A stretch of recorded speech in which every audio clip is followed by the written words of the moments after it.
ॐ अज्ञानतिमिरान्धस्य ज्ञानञ्जनशलाकया चक्षुरुन्मिलितं येन तस्मै श्रीगुरुवे नमः। नमो विष्णुपादाय कृष्णपृष्ठाय भूतले श्रीमते भक्तिवेदान्ता स्वामीति नामिने। नमस्ते सरस्वते देवे गौरवाणी प्रचारिणि निर्विशेषा शून्यवादी पाश्चात्यदेशतारिणि। जय श्री कृष्ण चैतन्य प्रभु नित्यानंदा श्री अद्वैत गदाधरा शिवासादि गौर भक्त वृंदा। हरे कृष्णा कृष्ण कृष्ण हरे हरे, हरे राम राम राम हरे हरे। वाञ्छा कल्पतरुभ्यश्च कृपा सिन्धुव एव च पतितानां पावनेभ्यो वैष्णवेभ्यो नमो नमः। तो आप सबका स्वागत है आज की कक्षा में। और हम कर रहे थे वेणु गीत, और हम हैं अभी लास्ट टाइम हमने भगवान के माधुर्य के बारे में डिस्कस किया था कि कैसे जो पक्षी हैं भगवान के ऊपर अट्रैक्टेड हैं, और इसीलिए अट्रैक्टेड हैं कि किसी भी और विष्णु फॉर्म पे वो इसलिए नहीं अट्रैक्टेड। ना इंद्र, ना ब्रह्मा, ना विष्णु, ना शिवा, इनमें चार चीजें नहीं है जो हमने बात करी थी भगवान के रूप माधुर्य के बारे में, लीला माधुर्य के बारे में। देन हमने बात करी थी वेणु माधुर्य के बारे में और प्रेम। ठीक है, ये चारों चीजें इवन विष्णु में नहीं है। नाउ कमिंग टू श्लोक नंबर 15, पढ़ते हैं क्या लिखा है। नद्यास्तदा तत् उपधार्य मुकुंदा गतिम अव्रता लक्ष्यता मनोभावा भागं वेगः अलिंगन स्थागितम उर्मी भुजुर्मुरारे ग्रहंती पद युगलम कमल पोहरः। इसमें क्या बता रहे हैं कि जो भगवान का वेणु गीत सुनते ही नदियों का क्या हाल होता है कि क्या Krishna, when the river hear the flute song of Krishna, their mind begins to desire him, and thus the flow of their current is broken and the water are agitated, moving around the whirlpools. And then when the arms of the waves, the rivers, they embrace the Murari's lotus feet, and holding on them present the offering of the lotus flower. अभी हम देख रहे हैं कि कैसे गोपियां जो है धीरे धीरे से छुपके से क्या कर रहे हैं, माधुर्य रति को बीच बीच में डाल रहे हैं। लेकिन जैसे ही वो माधुर्य रति थोड़ी सी भी उजागर होने लग जाती है, वो अपने भाव को किसी न किसी से छुपा लेते हैं। जैसे उन्होंने पहले डियर्स का एग्जाम्पल दिया कि कैसे जो फीमेल हरनियां हैं उनका हृदय हर लिया गया है भगवान द्वारा। अब उनका हृदय हर लिया और उनके हस्बैंड कुछ नहीं कह रहे, and they are stunned and in astonishment, और उनके हस्बैंड उनको लेके जा रहे हैं। फिर उन्होंने कहा कि अच्छा ये भी हो रहा है। फिर क्या हुआ, डेमी गॉडेसेस जो हैं, जो देवी हैं, देवियां हैं स्वर्ग की, वो भी भगवान द्वारा मोहित हो गई हैं। तो हम जैसी स्त्रियों का क्या हाल है, जब जिसका दिमाग कम है वो डियर्स मोहित हो रहे हैं, तो फिर हम जैसियों का क्या हाल होगा। जबकि देवी जिनका दिमाग हमसे भी ज्यादा तेज है, वो देवियां भी जो हैं मोहित हो रही हैं ठाकुर जी द्वारा, तो हम जैसियों का क्या हाल होगा। लेकिन जैसे ही एक सखी ने कोनी मारी कि नहीं नहीं सखी, तुम इतना माधुर्य रस ऐसा लस्ट वाला मत बोलो, लव करने का मत बोलो, नहीं तो हमारे राज खुल जाएगा कि हम उनके कंधे के ऊपर बंदूक रख के बोल रहे हैं, तो इतना ज्यादा मत खोलो, इतना ज्यादा मत बोलो। तो दूसरी कहने लगी, अरे सखी ये थोड़ा ना है, हम तो गैया की भी तो बात कर रहे हैं, सिर्फ माधुर्य रस की थोड़ा ना बात कर रहे हैं। अभी गैया का भी तो दिमाग कम है ना, वो लोग भी तो अट्रैक्ट हो जाते हैं वात्सल्य रति में। अच्छा चलो गैया का छोड़ो, आप कहो कि इनको सिखाया गया है, हमने इनको पेट बनाया है, इनको जैसे पेट एनिमल्स को सिखाते हैं वैसे हमने इनको ट्रेन किया। अरे छोड़ो, एक दिन का बॉर्न बछड़ा भी जो है वो भगवान से अट्रैक्ट हो रहा है, उसके भी मुख से जो है दूध ऐसे निकल रहा है। फिर गैया का एग्जाम्पल देते देते फिर वो कहती हैं, अरे सुनो, सिर्फ ये जो जितने ये पक्षी पंछी हैं, ये भी भगवान से मोहित हो गए हैं। अभी ये पंछी को किस वे में इंडिकेट किया कि जो बहुत ज्यादा ज्ञानी है ना, जो बहुत ज्यादा अनासक्त ब्राह्मण्स होते हैं, जो सूची मुची का बहुत ध्यान रखते हैं, जो जंगलों में एकांती में रहते हैं, है ना, किसी का भी संग नहीं करते, ना स्त्री का ना पुरुष का, किसी का संग नहीं करते, एकांती अपना प्रबल भजन करते हैं, ब्रह्मवादी होते हैं, भगवान की जो शरीर में से ऊर्जा ब्रह्म ज्योति निकलती है, उसके अंदर लीन होने का प्रयास करते हैं। इतने ज्ञानी होते हैं कि इनसे आप डिबेट तक नहीं कर सकते। अरे ये ज्ञानी भी अट्रैक्ट हो जाते हैं कृष्णा की माधुर्य से, है ना। So now they are building up like कि इवन द एनिमल्स जिनमें इंटेलिजेंस कम है ना, लोअर श्रेणी में है, वो भी अट्रैक्ट हो रहे हैं। इवन हायर गॉडेसेस भी अट्रैक्ट हो रही हैं। इवन पक्षी जो है ये बिल्कुल मुनियों की तरह है। तो दोनों चीजें बोल रहे हैं कि ये पक्षी भी जो है अट्रैक्ट हो रहे हैं, और जो वो मुनि है जो बिल्कुल इतना ज्यादा नई थी, ये संसार छोड़ दो, ये संसार टेम्परेरी है, हम किसी चीज से आसक्त नहीं है, ये भी छोड़ दो, वो भी छोड़ दो, इसको भी हटा दो, सब हटाते रहो, सिर्फ एक कोपिन पहन के एकांती भजन करते हैं। अरे वो भगवान की ब्रह्म ज्योति में जाना चाहते हैं, या योगी बन के परमात्मा को देखना चाहते हैं, वो भी भगवान की रूप माधुर्य से, वेणु माधुर्य से, लीला माधुर्य से इतना ज्यादा अट्रैक्ट हो जाते हैं कि हम बता नहीं सकते। रघुनाथ दास गोस्वामी जो थे, जो राधा कुंड पे रहते थे, रघुनाथ दास गोस्वामी जो थे, he was a very rich person. He was a prince, जमींदार के बेटे थे। और वो जमींदार ऐसे थे, बोरियां भर भर के गोल्ड उनके रोज की कमाई थी। तो ऐसे, और ये सिर्फ एक ही बालक थे, मतलब एक ही लड़का था, चाचा ताऊ और सब में, है ना, जो फादर चाचा ताऊ सबकी बेटियां थी, ये एक ही लड़का था। तो इसीलिए ये जो था ना, पूरे खानदान का वंश आगे बढ़ाने वाला था, तो सबकी होप्स इन पे टिकी हुई थी, चाचा ताऊ फादर सबकी। And he was filthy rich like filthy rich. तो ये रघुनाथ दास गोस्वामी क्या हो गया, इनका हो गया अट्रैक्शन चैतन्य महाप्रभु के पास, है ना। तो चैतन्य महाप्रभु ने इनको, तो स्टोरी मैंने बहुत बार सुनाई है कि उनको कहा कि नहीं नहीं, तुम अभी मरघट वैराग्य मत करो, बंदरों की तरह मत आ जाओ, कि आज तुम्हें लगे नया नया मौलवी अल्लाह अल्लाह बहुत करता है, आज तुम आ गए और फिर तुम थोड़े दिनों के बाद कहे नहीं, पापा बुला रहे हैं, मम्मी बुला रही है, वो शादी तय कर रही हैं, फिर बीवी का शक्ल देखो फिर आ सकते हो जाओ।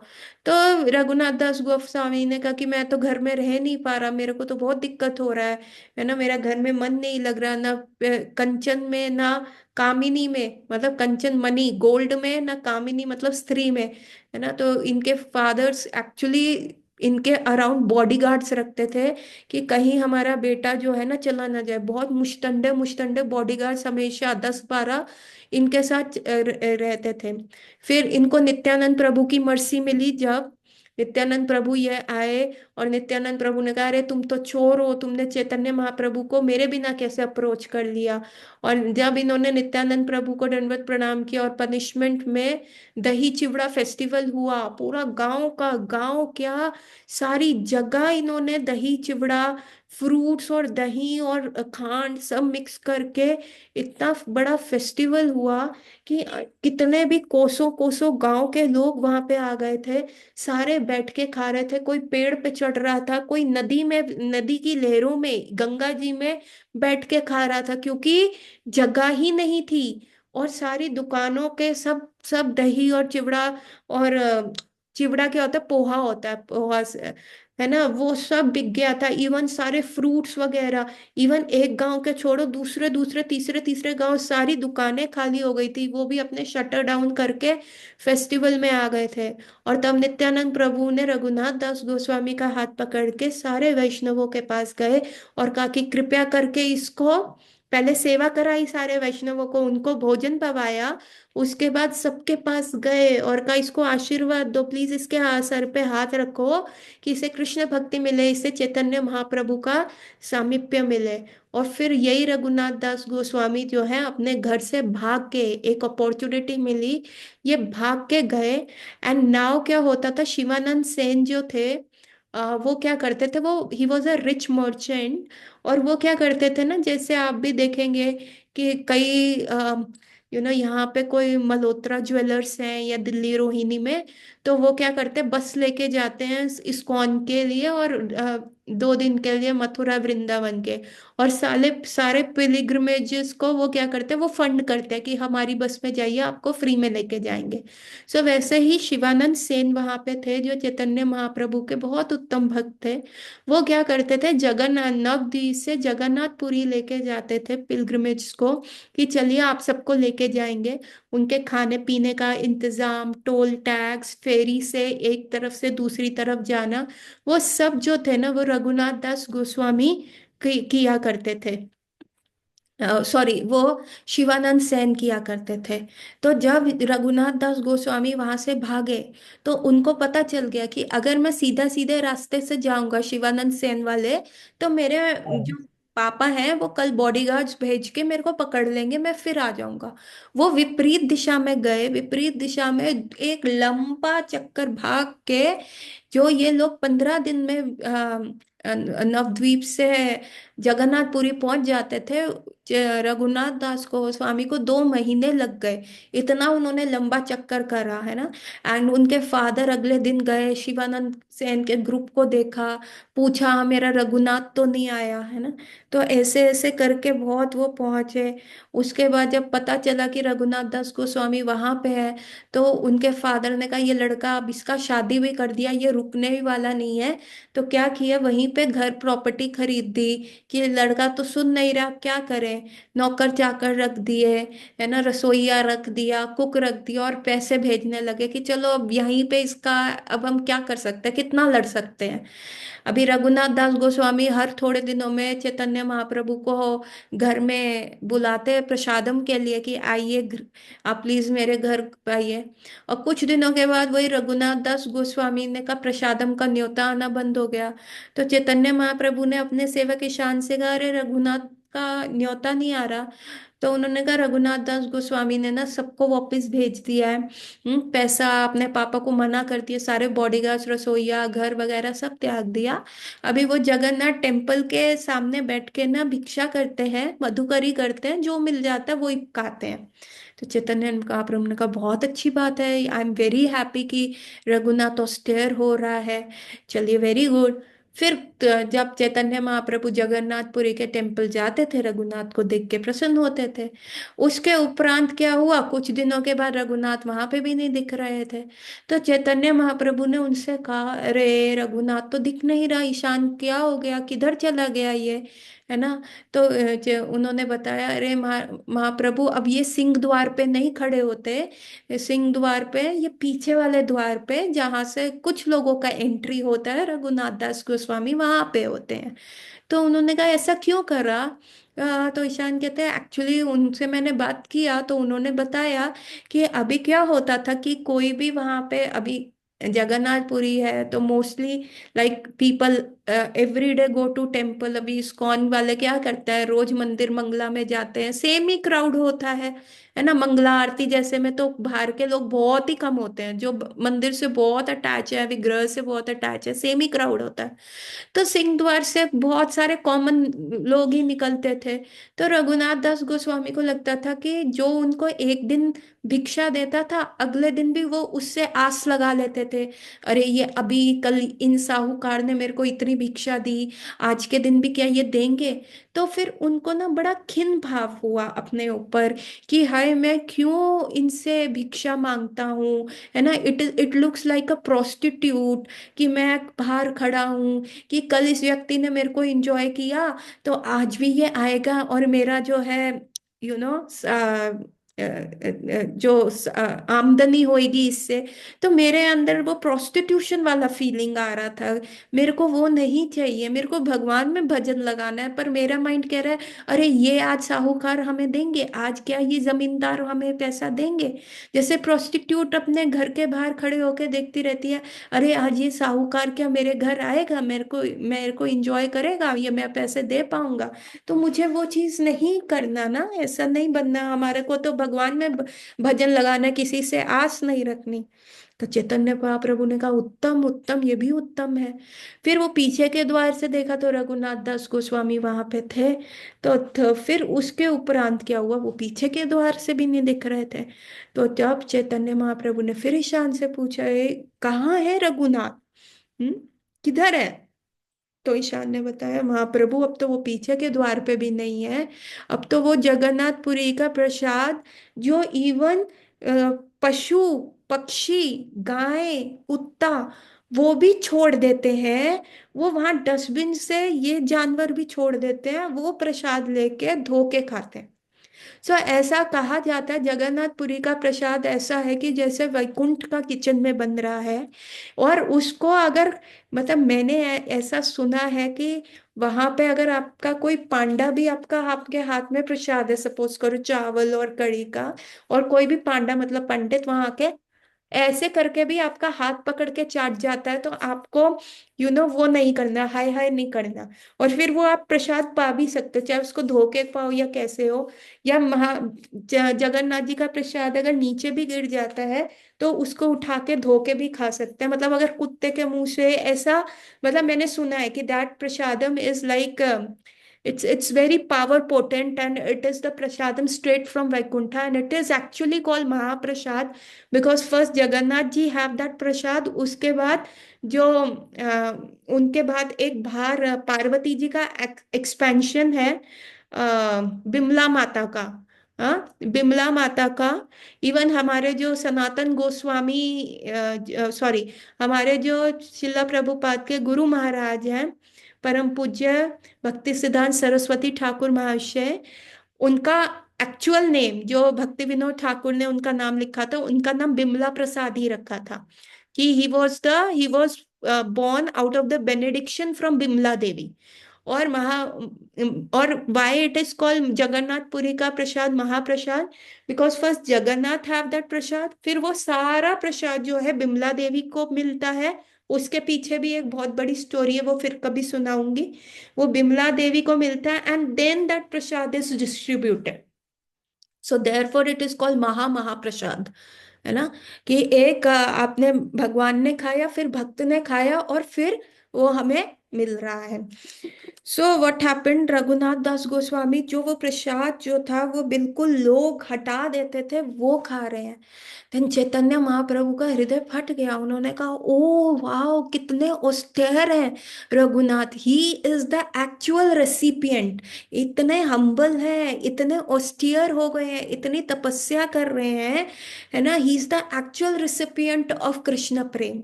और वो फिर जाते हैं और रघुनाथ दास गोस्वामी वहीं से ऐसे करके प्रसाद पा रहे होते हैं, तो चैतन्य महाप्रभु ऐसे करके उनका हाथ पकड़ लेते हैं और वो प्रसाद अपने हाथ में लेके खाते हैं। और रघुनाथ दास गोस्वामी उनका हाथ रोकते हैं, महाप्रभु ये आपके खाने योग्य प्रसाद नहीं है, कृपया करके आप इसको मत लीजिए। तो चैतन्य महाप्रभु कहते हैं, अरे रघुनाथ तुम कितने सेल्फिश हो, तुम ये अमृत मुझसे क्यों छुपा रहे हो, मुझे ये खाना है। So this is the entire leela in Chaitanya Charitamrita, वो दिखाई गई है, जिससे चैतन्य महाप्रभु बताते हैं, देखिए जिसको भी भक्ति पथ में बहुत सीरियसली आगे बढ़ने का है ना, उसको तीन चीजें करनी है। भला ना पहनो, भला ना खाइबो, और ग्रामीण कथा में रुचि नहीं होनी चाहिए। भला ना खाइबो मतलब आपको बहुत पकवान पकवान ऐसे खाने में रुचि नहीं होनी चाहिए, नहीं तो अंत समय में क्या होगा, लास्ट विश होएगी। जैसे हमारी बुआ सास का पेनक्रियाटिक कैंसर हो गया था, and she was just on the verge of giving up her body. और उनका उनके हस्बैंड ने पूछा, तुमको कोई खाने का इच्छा हो रहा है क्या, तुम्हें कुछ खाने का मन कर रहा है। एंड वॉट शी सेड, मुझे ना चांदनी चौक का एक बहुत फेमस कुल्फी वाला है, ज्ञानी ज्ञानी करके, आई don't know if you know that brand, ज्ञानी कुल्फी, ज्ञानी ice cream, it is a very famous brand in India, it start in Delhi. और वो चांदनी चौक में उसका बहुत बड़ा काउंटर है, इवन लाइनें लगती हैं। And my this my bua saas and they all are from the old city, from Chandni Chowk. मेरे हस्बैंड का जो अपब्रिंगिंग हुआ है, he has roamed around in the small gullies of Chandni Chowk, and what Chandni Chowk is a hub of eating so many things, पराठे वाली गली, ज्ञानीज का ये।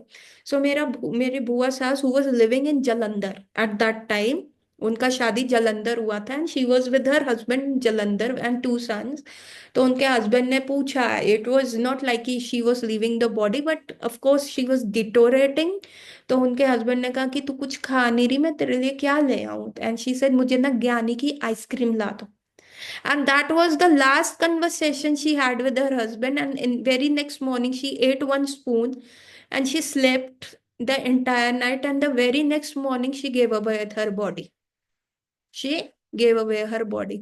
So इसीलिए चैतन्य महाप्रभु ने कहा है कि भला मत खाओ, क्योंकि if you have been eating all the tasty food throughout ना, so you can have that last imagination of food, then भला ना पहनी वो, है ना? If you are start wearing a beautiful beautiful dresses all around yourself, है ना, और अपने आप को मिरर में देखोगे तो फिर क्या होता है, then we become self centric। मैं इस ड्रेस में अच्छा लग रहा हूँ, मैं ये गोपी ड्रेस में अच्छा लग रहा हूँ, मैं ये वेस्टर्न वेयर्स में अच्छा लग रहा हूँ, मैं अपने बाल ऐसे कर लेता हूँ। So then you become self centred. And there is a shloka in शिला प्रभुपाद ने अपने पपट में लिखा है, so if one is wearing a Sabyasachi cloth also, मतलब he has not written Sabyasachi as a brand क्योंकि उस समय नहीं था, I am just giving you a quote कि Sabyasachi is a very Ritu Kumar and all these are a top classic brand. And if one is drowning in the water, तो उसको क्या होना चाहिए कि मुझे अपनी जान बचानी है, या उसको ये रहेगा कि मैं अपना cloth, oh I am wearing a 2 crore Sabyasachi dress, I need to save this dress. क्या रहेगा कि मेरे को अपने जान बचाने का है। लेकिन when we are too much into clothing and, तो हम क्या होते हैं, बॉडी कॉन्शियसनेस बहुत ज्यादा बढ़ जाती है। So even if we are drowning, even if we are in that, हमें लगता है कि हमारा रेपुटेशन बचना चाहिए रादर देन हमारा सोल का भार ध्यान दो। So what happened? I will tell you a very small story.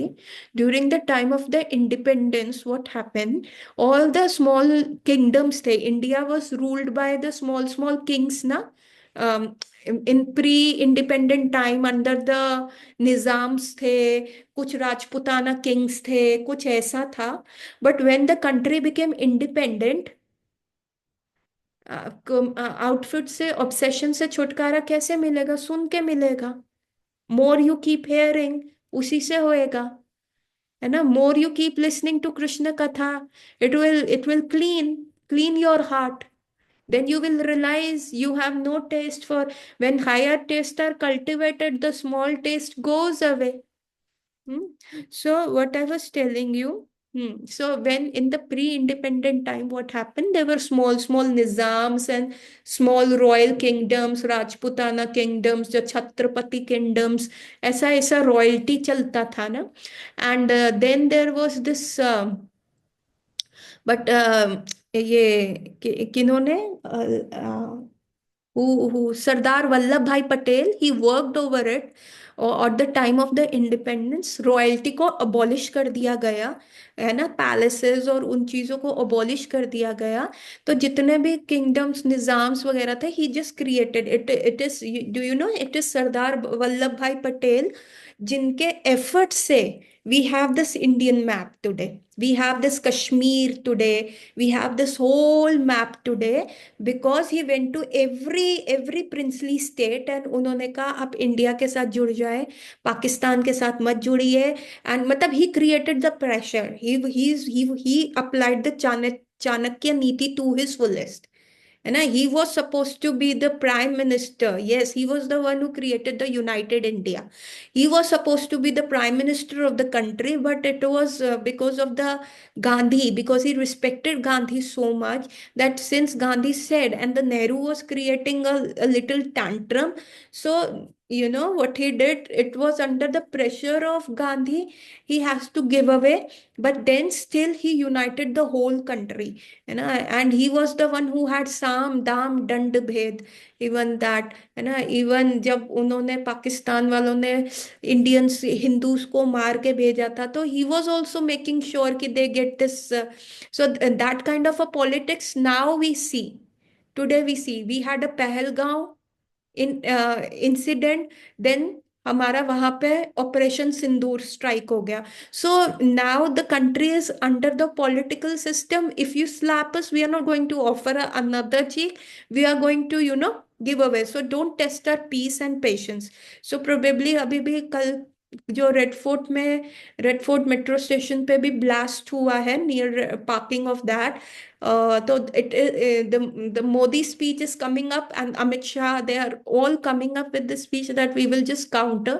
So that was something that Sardar Vallabhbhai Patel was doing, and because of that pressure he created, na, the whole India was united, whole country was united. The princely states were abolished. So there were few princely states, ना, जिनमें एक निजाम की बहू थी. उसने she had a lot of diamonds and everything. And why I'm telling you all this story is कि obsession about outfits का बता रही हूँ. So what she did, and she was now बहुत time हो गया था, and this abolishment of royalty was going on. The palaces were taken, उनको government offices में convert किया जा रहा था, या hotels में, या government property में. So this निजाम का एक बहू थी, and she had lot of diamonds with her. She had lot of multiple things with her. और उस बहू ने क्या किया, इंदिरा गांधी ने रॉयल्टी कंप्लीटली स्ट्रिक्टली अबॉलिश कर दी थी. देन शी सेड कि नहीं. उन्होंने उनको ऑफर किया कि हम आपको एक अच्छा बंगलो दे देंगे, गवर्नमेंट उसमें बिजली पानी सब आएगा. So you stay in those flat, big good flat. She said no no, मुझे नहीं चाहिए. मुझे you give me a palace only, है ना, तो give me a palace. And Delhi में एक जंगलों के बीच में एक इट वाज अ टूम्ब और ऐसा पैलेस उसको दे दिया गया. And she came there living with lot of servants and the royal carpets and everything. पर इंदिरा गांधी ने उनको कहा, देखो you are taking this palace और ये इतना वेयर्ड आउट स्टेट में है. It is not going to have the the regular amenities like कि रनिंग वाटर, बिजली पानी कुछ नहीं होएगा. You are just taking this as a palace, है ना. सो आप फिर हमें बाद में मत कहना. तो she said no, nothing doing, मुझे आप पैलेस ही दीजिए, मेरे को नहीं चाहिए. I need my royalty back, something like that. और वो दिल्ली में आज भी एक जगह है, अभी उसको बहुत ज्यादा it comes as one of the haunted places. And this women came, अभी मेरे को उसका ना नाम भूल गया, इफ यू गूगल इट आपको मिल जाएगा. So she came, this women came with her boy, उनका बेटा था, and daughter, lot of dogs, lot of beautiful carpets and servants थे विद ब्यूटिफुल क्रॉकरी, मतलब रॉयल जमाने की क्रॉकरी एंड ऑल. और she was living with that, है ना. और वो सर्वेंट्स, और वो जंगल में शिकार करने जाने हैं, पिस्टल्स वगैरह, दे वर लिविंग लाइक दैट, है ना. And it was going on कि लेकिन उसको वो रॉयल्टी का फिर धीरे धीरे नौकरों की तनख्वाह नहीं जा रही, चीजें कम होती जा रही हैं, क्योंकि एक सोर्स ऑफ इनकम तो था ही नहीं. क्योंकि इंदिरा गांधी ने कहा कि आपको देखो अपना थोड़ा ट्रेजरी हमको देना पड़ेगा, then we will put you on a pension. And she was no nothing doing, अब बस पैलेस दे दो, we have nothing doing with the sarkar उसके बाद. बट अभी उनका सोर्स ऑफ इनकम था ही नहीं, they were living in that high royalty. उन्होंने अपने बच्चों के दिमाग में भी डाल दिया था कि you live like a royal, living like a commoner is worst. It is worst living, it is better to die, ऐसा था. So the mother, that lady, the bahu of Nizam who said कि मैं इस निजाम की बहू हूं, दैट लेडी अपने ही diamonds खा के शी किल्ड हरसेल्फ, उसने सुसाइड किया. ठीक है, फिर रह गए बेटी और बेटा, भाई बहन रह गए. फिर टाइम चलता रहा, बहन का भी शादी नहीं हुआ, she was also living with that mind set. और उस बहन ने भी अपने आप को हैंग कर दिया after some time, because he said I can't live as a commoner. क्योंकि धीरे धीरे जो रॉयल नौकर थे मर गए, कुछ चले गए, उनके बच्चों ने they started looking for a high paying job. और वो जंगल में रहते थे, और वहां पे लिखा हुआ था कि ट्रेसपास से क्या होगा, आपको शूट कर दिया जाएगा. तो उनके भाई का भी यही दिमाग. In a very tattered old age अकेले वो रहना शुरू किया. कुछ कुछ फिलोसफर्स, मतलब कुछ इंग्लिश में ना आए, उनका लाइफ स्टोरी के बारे में लिखा. And ultimately 2017 that boy in a ripe old age, like not very ripe old age, like 60s or 70, he also died. और फिर जब 2-3 दिन के बाद कोई ग्रोसरी देने या कुछ ऐसा उन्होंने लगा रखा था वो देने आए, तो then they found his body and they had nothing. Now they have broken cups and this place had become a haunted place. So this is what why I'm telling you, this is called the obsession. And they had everything, they had beautiful carpets, but आप देखो ना, 70 के दशक में royalty खत्म होते होते होते, जब तक वो रॉयल्टी खत्म हुई तब तक तो वो कारपेट्स भी झाड़ू बन गए थे, गंद आ गया था। द डायमंड्स वो खा के उस लेडी ने अपनी कर ली थी। So it was a very big article that came in Times of India, और प्रोबेबली हिंदुस्तान टाइम्स, जो मतलब I got to see that और आई वॉज सो स्टन्ड। अभी भी वो जगह है, एंड अभी ऐसा बोला जाता है, I don't know whether it is true और नॉट, कि उस लड़का जो एंड में रह गया था, the loneliness, not married, though born as a king, king's son, king's grandson, though born as a prince, अभी वह ऐसा बोला जाता है कि it has become in a haunted place. एंड बहुत सारे जो दीज गोस्ट सर्चर होते हैं वो वहां जाके ओवरनाइट स्पेंड करते हैं। So it comes as one of the one of the haunted places in Delhi. अगर आप इसको गूगल करेंगे आपको मिल जाएगा। आई आई कैन, मेरे को उनके सबके नाम नहीं याद कि क्या था ना। Bahu of Nizam, royalty abolish, got a palace kind of a structure. वो palace kind of a structure भी क्या था, डोम्स बने हुए थे, खुले वो थे। So that was happening, so this is called the obsession. And उन सबके दिमाग में ऐसे गड़ा हुआ था कि better to die than living like a commoner, और ultimately they end up dying as a commoner. So यही होता है। तो जब चैतन्य महाप्रभु ने कहा भला ना पहनो भला ना खाओ, ग्रामीण कथा में मत रहो। सो द ग्रामीण कथा can be the gossip, can be the magazines, can be the novels, can be the dramas, can be the movies, है ना, जो एक हैप्पीली एवर आफ्टर का स्टोरी हमारे सामने क्रिएट करता है, जो एक इल्यूजन क्रिएट करता है कि yes this sansar is a perfectly good place, you just find a counterpart, you just find a your soulmate, you will find that soulmate and then you will have happily ever after, और फिर आपका life बिल्कुल अच्छा चलेगा। So there is troubles and then the life goes cool, है ना। the everything is, दुख को भी ग्लैमराइज कर दिया गया है, सुसाइड्स को भी ग्लैमराइज कर दिया गया है, वायलेंस को, न्यूडिटी को, हर चीज को ग्लैमराइज कर दिया गया है कि everything is fine, it's okay, it's right, it's fine, it's okay. Every kind of a relationship, perverted relationships को भी ग्लैमराइज कर दिया गया है। So this is what Chaitanya Mahaprabhu is saying ना, कि अगर आपके मॉरल्स ही खत्म हो जाएंगे, जब आपको लगेगा ये भी मैं कर रहा हूँ, it is okay. So few of my patient were telling me कि आजकल इंस्टाग्राम में ऐसा रील्स आता है, the mothers are also looking young and with their grown up boys they are just filming a romantic song, and the boy is picking up the mother, and the mother is wearing the a very revealing outfit, and the boy is touching her in the places should not be touched, as and it is a totally obscene and objectionable things. So this is all happening, no? So Chaitanya Mahaprabhu कहते हैं everything becomes right, ये भी ठीक है, ये भी सही है, ये भी सब सही है, तो फिर आप लोगों को तो आप कभी अपना कृष्ण प्रेम कैसे कल्टीवेट करोगे? You become very comfortable in to all this thing. So that Raghunath Goswami gave away everything, and Chaitanya Mahaprabhu said you are the recipient of Krishna prem. आगे क्या हुआ? Link to please, join link to.